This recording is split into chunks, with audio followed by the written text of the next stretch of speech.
Le Seigneur soit avec vous. Et avec votre esprit. Évangile de Jésus-Christ selon saint Marc. Gloire à toi, Seigneur. En ce temps-là, Jésus disait à ses disciples, « Prenez garde, restez éveillés, car vous ne savez pas quand ce sera le moment. C'est comme un homme parti en voyage.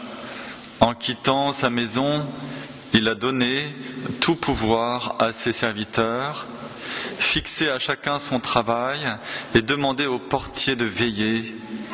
Veillez donc, car vous ne savez pas quand vient le maître de la maison, le soir ou à minuit, au chant du coq ou le matin. S'il arrive à l'improviste, il ne faudrait pas qu'il vous trouve endormi. Ce que je vous dis là, je le dis à tous. Veillez. » Acclamons la parole de Dieu. Louange à toi, Seigneur. Louange à toi, Seigneur. Louange à toi, Seigneur. Louange à toi.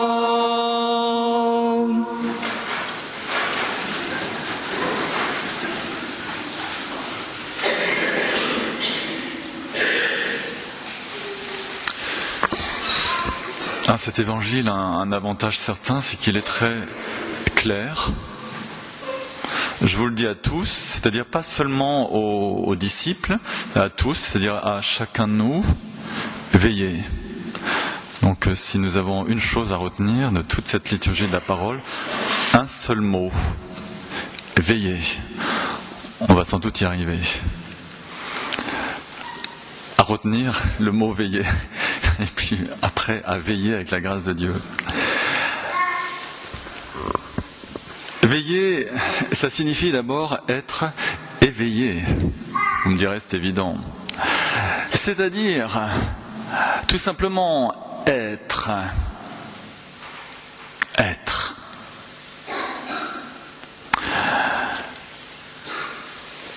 Vivre aujourd'hui et maintenant. Être. Non pas dans nos têtes à nous dire qu'est-ce que je vais faire tout à l'heure, qu'est-ce que je vais faire demain. Être ici et maintenant. Ça c'est l'éveil de l'âme. Car, bonne nouvelle, nous avons une âme. Nous ne sommes pas simplement un ensemble d'envies passagères, de besoins. Nous avons une âme. C'est-à-dire en nous, cette capacité d'écouter vraiment l'autre, cette capacité d'aimer, d'être. Et ça, c'est une bonne nouvelle. Nous avons besoin de nous en rappeler, et le temps de l'Avent, c'est un temps où nous allons nous en rappeler. Pour apprendre à vivre dans son corps et dans son âme et dans son esprit, car l'âme a une pointe spirituelle. L'âme n'est pas seulement psychique, si vous voulez. Corps, âme, esprit. Vivre dans son corps et dans son âme en même temps. On va pas comme prendre un ascenseur un moment et hop, on va dans notre âme et après on revient dans non, nous sommes corps, âme, esprit. Ce qui veut dire apprendre à vivre l'instant présent, être. Ça, c'est la première signification de ce mot veiller. Être, tout simplement. Nous allons apprendre à regarder, à respirer, ici et maintenant. Ce que Sainte Thérèse appelait vivre d'amour, c'est-à-dire vivre habité par l'amour, c'est-à-dire habité par notre âme profonde. Vivre d'amour. apprendre à monter un escalier avec amour, à refermer une porte, à l'ouvrir dans l'amour, c'est-à-dire d'une façon habitée, être.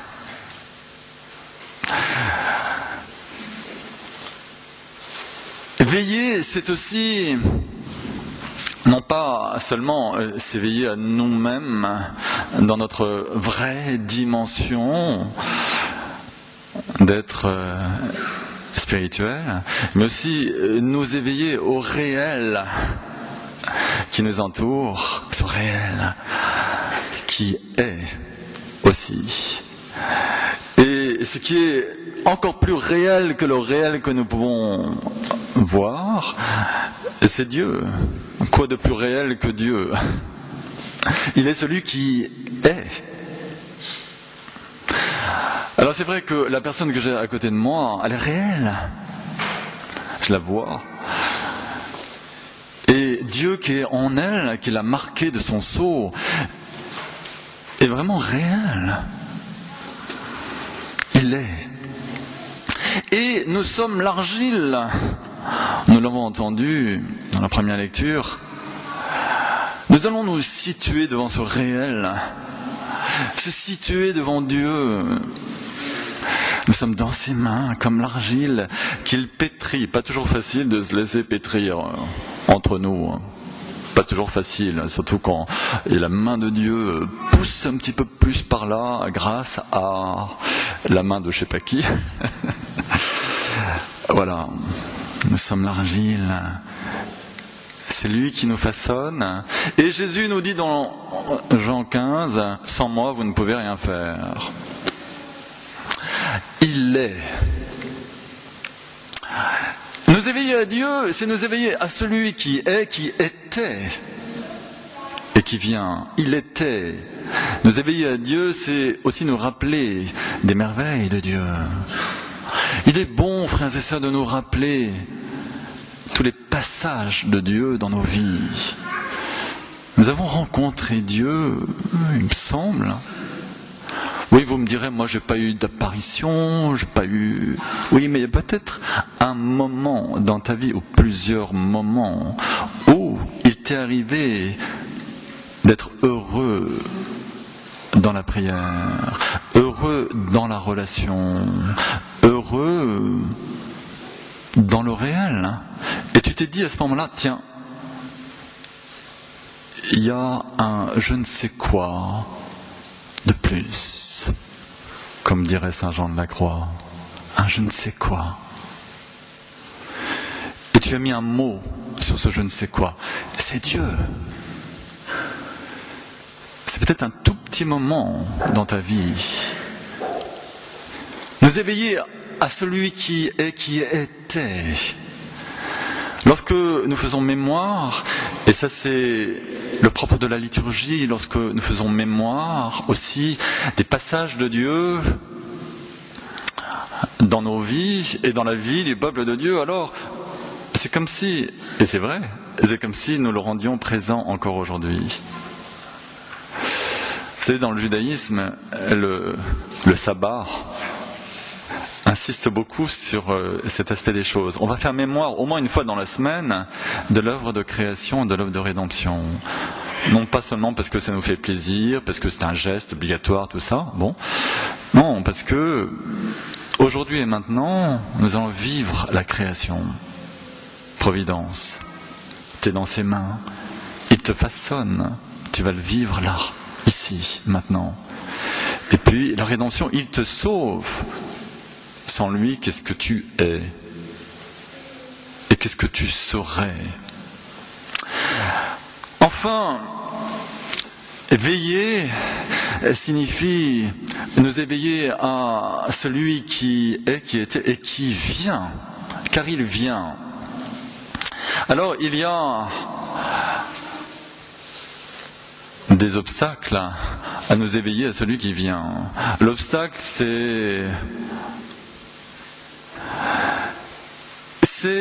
de nous contenter de ce que nous vivons en nous disant « Oh bah de toute façon ça va bien, ça va pour moi, merci ». Ça c'est le premier danger. Tu es fait pour plus, alors espère plus, attends plus. Si vous voulez, c'est le bof, c'est le bon, il faut pas être trop ambitieux dans la vie. Sois ambitieux dans ta vie spirituelle. Attends-toi à la grâce, à la venue de Dieu encore dans ta vie. Il n'a pas dit son dernier mot. Il y a un autre obstacle à notre attente, c'est le désespoir. L'assédie de la fatigue. Et voilà que nous nous arrêtons, parce que nous sommes fatigués là, voire tristes et désespérés. Et là, c'est un combat à vivre. L'autre jour, une personne suicidaire m'écrivait un petit texto. « Oh, de toute façon, maintenant, je n'attends plus rien. Je n'espère plus rien. » Arrête de te programmer à la mort. Arrête l'auto-malédiction. Attends-toi à la bénédiction. Car, dit saint Jean de la Croix, on obtient de Dieu autant qu'on en espère. Et nous y sommes. Il s'agit de réveiller en nous l'espérance. C'est vrai dans la vie courante. Si tu t'attends à avoir des problèmes, tu auras des problèmes. Si tu as peur d'être malade, il y a des chances pour que tu sois malade. Vous voyez ce que je veux dire ? Quelle est la programmation de notre esprit ? Est-ce que c'est une programmation à la catastrophe ? On y va ? Ou est-ce que c'est une programmation à l'espérance ? Oui, il y aura peut-être des difficultés demain, oui, mais le Seigneur vient. Et nous nous attendons au miracle. D'accord ? Voilà. Veillez. Nous allons nous attendre à cette nouvelle venue de Dieu, même s'il est déjà là, heureusement. Nous allons demander au Seigneur de réveiller nos cœurs, pour que nous ayons vraiment soif, que nous ayons soif de l'Eucharistie, que nous allons avoir maintenant, que nous soyons impatients. Allez, dépêchons-nous. J'ai envie de recevoir Jésus. Nicolas Butet, vous savez, vous connaissez Nicolas Butet, quand il parle de l'Eucharistie, il raconte une promenade qu'il a fait un jour avec des amis dans les Calanques de Marseille. Mais il n'avait pas pris assez d'eau. Et il fait chaud en été. Et voilà que, arrivé au sommet, là, il y en avait un ou deux qui défaillaient complètement. Au bord de tournée de l'œil, il y avait une orange. Il raconte comment cet homme complètement assoiffé s'est précipité sur l'orange pour manger tout, y compris la peau. Et lui de conclure, le jour où nous désirerons l'Eucharistie de cette façon-là, alors ça ira mieux pour nous. Amen. Alors nous allons demander au Seigneur qu'il réveille en nous le désir, car nous sommes des êtres de désir. Nous sommes des êtres d'amour. Ça, c'est notre dignité. Demandons à la Sainte Vierge qu'elle nous entraîne dans cette attente, qui est une attente active. Cette écoute, ce désir, ce cri du cœur vers Dieu qui vient, et qu'avec Marie, nous nous attendions à ces merveilles que Dieu a préparées pour nous, car il n'a pas dit son dernier mot, loin de là. Amen.